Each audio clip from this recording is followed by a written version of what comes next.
Good morning, beautiful, blessed souls. Actually, I have a topic I'm going to get into. It might be a part one and two to this. I'm not sure. It's going to be something that's kind of uncomfortable to talk about, though, I must say. We're going to be talking about death. And although we don't like it, um, sickness and death, although we don't like these topics because it is a part of life, we must understand that it's something serious. We need to prepare and be ready for ourselves as well as others and for where we're going when we leave here, when our spirit leaves here. And that's mentally, emotionally, physically, and financially, we need to be prepared. These things are very serious. And the older that we get, which I can't even really say that because we see a lot of people who are young who are leaving here, which is really a sad case, which is another thing. But anyway, have you ever thought about the worst death that you could possibly think of, or, you know, how you would leave here, how would you want to leave here, or those who have gone on and where they are and the way they died, or different things? I know that these things may be ugly. It is not something that, I want to, but it's something that we need to discuss, like I said, because we all have a time to leave here. Excuse me, from the time that we're born. Now, I know a lot of these pastors sit here and they'll preach and they'll tell you that everybody goes to heaven. The sad part is that is really just not so. And it says it in the Bible. So, because of that, we must understand that the Bible says that those who are not saved do not go to heaven. So, there's only two places, heaven or hell. People can sit here and say whatever it is that they want to say, but there's too much with the Bible and its prophecies. There's too much with people who have lived, even myself, and who experience certain things that are just not of the natural or normal. And we would say, okay, well, this person is crazy. No, these people are not crazy, and they know what they know, and they know that there's more than just what we see. So this is why I'm here, and I'm trying to have these conversations or sharing with people things I have experienced and things I've learned, because we read about things in the Bible, but until we experience them for ourselves, see, other people can brainwash us and tell us whatever. But until we actually experience things for ourselves, that's when you know that you know that you know. So there's a big difference in having experiences yourself and going with what other people say or what they tell you or whatever, and not really having a relationship with God for yourself. This is why that is so important, especially in these times, because we see what is going on in the world around us, and we already know that the way that the world is set up, and even with Bible prophecy, it is showing us what is going on. So now I'm going to go into Psalm 69. This is verse 1 through 12. I'm going to read a little bit because then I have to go into Psalms, I believe, 90 and read a few verses from there, and we're going to get into it. It says, "Save me, O God, for the waters have come up to my neck." Excuse my voice. "I sink in deep mire when there is no foothold. I have come into deep waters, and the flood sweeps over me. I am weary with crying out. My throat is parched. My eyes grow dim with waiting for my God. More in the number than the hairs of my head are those who hate me without cause. Mighty are those who would destroy me, those who attack me with lies. What I did not steal must I now restore. O God, you know my folly. The wrongs I have done are not hidden from you. Let not those who hope in you be put to shame through me, O Lord God of hosts. Let not those who seek you be brought to dishonor through me, O God of Israel. For it, it is for your sake that I have borne reproach, that dishonor has covered my face. I have become a stranger to my brothers and an alien to my mother's sons. For zeal for your house has consumed me, and the reproaches of those who reproach you have fallen on me. When I wept and humbled my soul with fasting, I became my reproach. When I made sackcloth my clothing, I became byword to them. I am the talk of those who sit in the gate, and the drunkards make songs about me. So now I'm gonna stop there. So now we think about the worst death, and I have a few notes for this. When we think about death and how we can leave here, like I said, whether it's us, our children, I mean, it could be in different ways. Sickness, it could be abruptly, and a lot of people tend to think that they're leaving here. They may have time. A lot of people put off coming to the Lord, having a relationship with Him because they feel like they have time. They feel they have time to give themselves to the Lord before they leave here.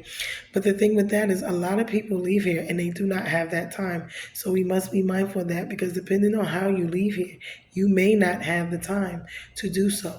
So the best thing to do is, before you have any of that go on, is already come to Christ for yourself, so that you ensure your ticket to heaven.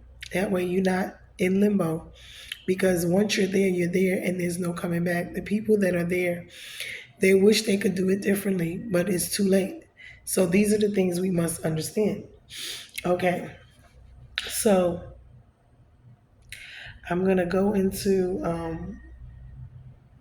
when you think about different types of one person said quicksand was the worst way. I mean, we all have our different ways, of thinking about leaving here, or ways we wish not to leave here, right? Everybody wants to leave. I would say, me personally, in my bed at home with my children or whatever. You know, um, some want to leave young, some want to leave old, depending on the situation. But a lot of this is desires. One, I would say, depending on your life and your lifestyle, do you eat healthy? So that could be one of your things. You could get sick. Do you take care of yourself? Some people get sick, and some people don't even have smoke or anything, and they get cancer. So these are things we got to be mindful of too.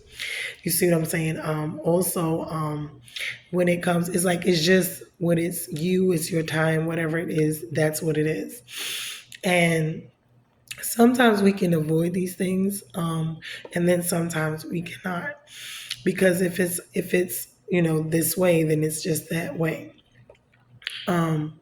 Eating healthy, we can do something about that. Driving with your seatbelt on. You see what I'm saying? Different things in life that we do.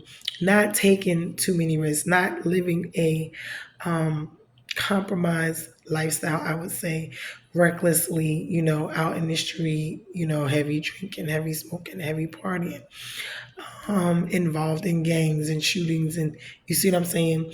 So when we think about the lifestyles that we live, a lot of people can kind of say, well, oh, well, it may be from this, it may be from that, my way of leaving here. But like I said, we cannot trust in that, because we do not know that. But being that we're saying that, give me 1 second. Excuse me, because my voice. Okay. What we're going to do is sit here and discuss, because I wanted to go into 90 as well. As believers, we should take these things to God. We should speak to Him about, as well as with our families, about preparation. These things, having life insurance. What else? Why? Because these things are important.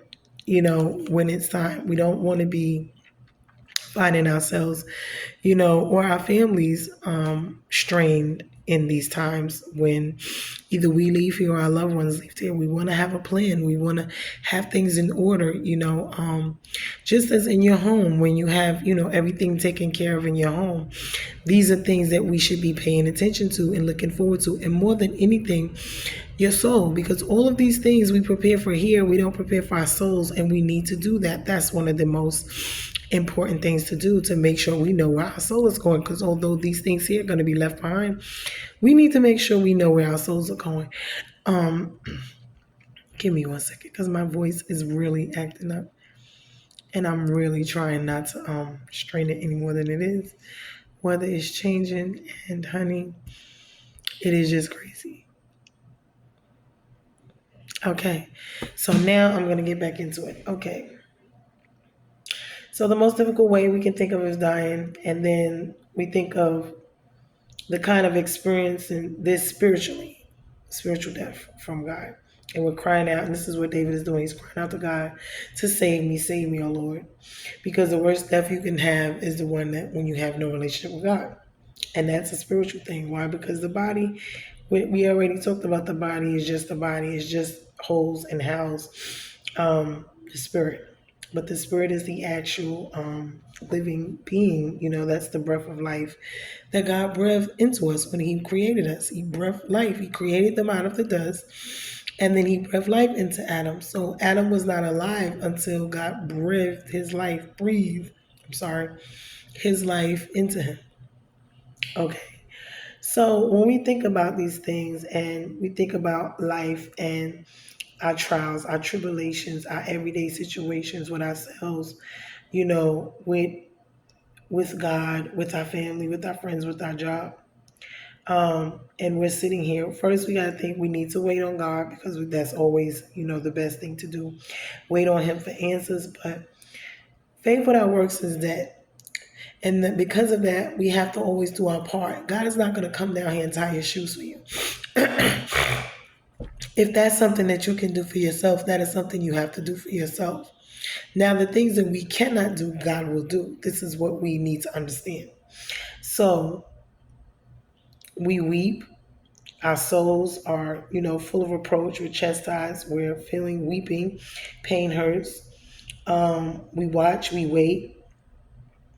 Um, we don't want any issues or problems with anyone else when we feel like we're sinking in life. When we feel like we're going through all these things, or a death, a spiritual death, or whatever type of death, we have to wait on God. We have to go to Him first and seek Him and cry out to Him. Then we have to wait for Him. Then we have to acknowledge that He's in control and give Him the pieces and watch Him work. And we got to trust and believe and depend on Him and His faithfulness. Now, I'm going to go into 90 because there's some really interesting things I've seen in Psalms 90 that I wanted to discuss as well. Hold on, let me go to 90. That was 69. I'm going to go to 90. I'm going to skip ahead a little bit because I had some stuff in here as well that, hold on, I have wanted to discuss. Now, in 90, because what I would say is death a reason to live? Or, are we living to die or are we dying to live is what I would say. Because what are we doing? Because we living for the world and the things of here. So I'm going to go to Psalms 90, verses 7 through 11, and I'm going to read those, and we're going to get into it and continue this topic. For we are brought to an end by your anger, by your wrath. We are dismayed. You have set our iniquities before you, our secret sins in the light of your presence. For all of our days pass away under your wrath. We bring our years to an end like a sigh, for the years of our life are 70, or even by reason of strength 80. Yet their span is but toil and trouble. They are soon gone, and we fly away. Who considers the power of your anger and your wrath according to the fear of you? So teach us to number our days so that we may get a heart of wisdom. Now, when we think about that, and it talks about, because remember, in the beginning, before sin and before Adam and Eve and the curse and all of that, they didn't have death, and the only death, well, they didn't. And then another thing was more than the natural death; it was the spiritual death. And that changed everything. So that's when God put the 120-year, remember they were living 800 and 900 years, but the wickedness of man. So this is where the days got cut short. So this is what they're talking about right now, what He's talking about in His word, because of the evil wickedness. So God's wrath is against us because of the evil wickedness. This is why He cut the lifespans. He cut them down. But now we're lucky if we even live to see 70. I mean, I've seen my grandmother herself, she's 90, she'll be 91. But she is saved. She walked with the Lord a long time. So when I think about her lifespan, I think about what God said in His word, that He would give them long life. He would extend their life. He would give them longevity. So when I see that happening and she's outliving young people, she's outliving, all of these people, it has to be something to that. There has to be a reasoning behind it. She's had her fair share of sicknesses and diseases and all types of things with her health as well, but she's still here.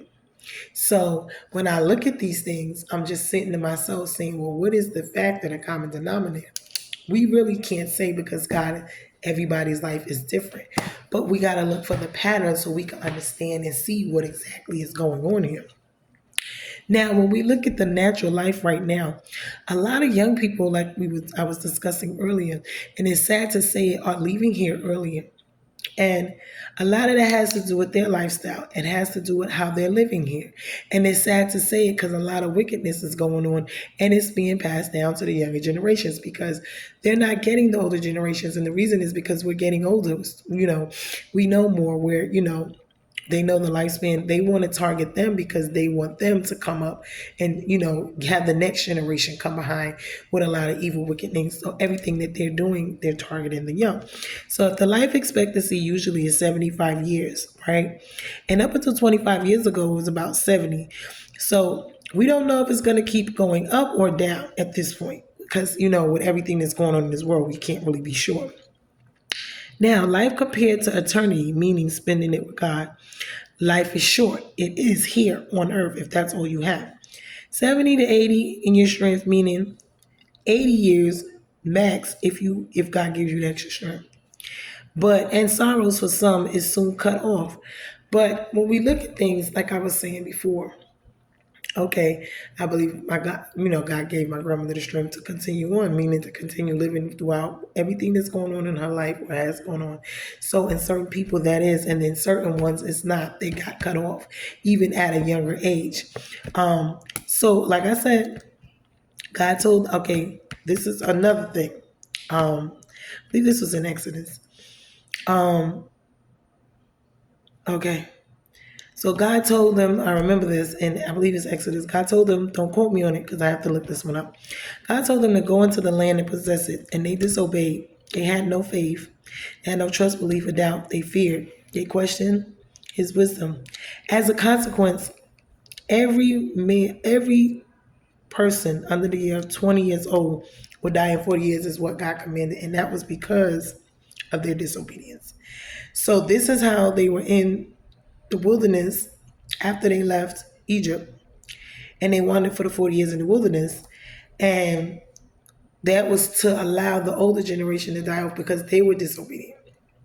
So God didn't allow them to possess the land, and so through the disobedience they died out. And it's like because they didn't believe and trust in God and what he said.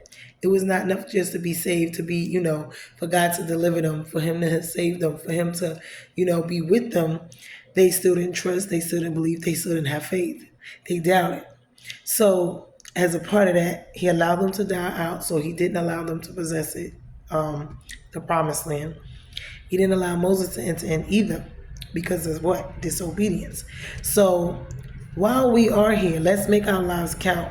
Why? Because they didn't make it count. They were here, but they didn't do what was necessary to be done, which was to possess the land. God had already given it to them. He told them to do it, and they didn't do it. So Christ came so we can have life and life more abundant here. So yes, within the time frame we have, although it's short, because in our eyes it's long, but in all actuality, compared to eternity, like I said before, it is short. It's not a long lifespan. Remember, God doesn't even live in time anyway. He lives outside of time. So when we think about these things, Christ died. We're waiting for what? For eternity. Even as Christians, everyone's waiting for what? For Christ to come back, for us to go to heaven. When we have things we're supposed to do here before we leave here because we all put here for a reason.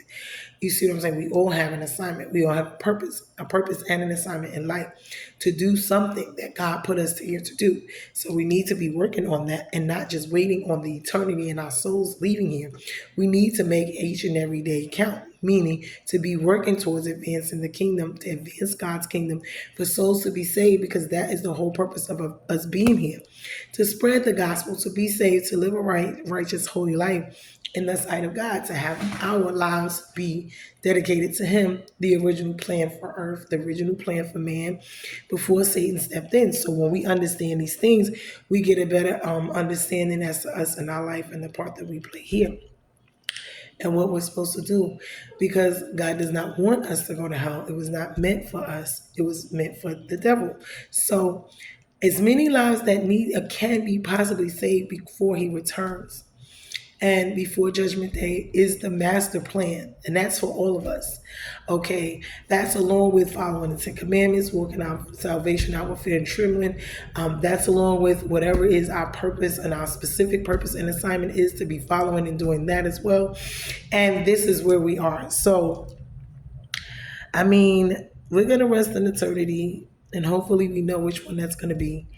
And God is going to, do his will here and there, because Christ came to give us life, and actually life more abundantly right here. So this is the thing.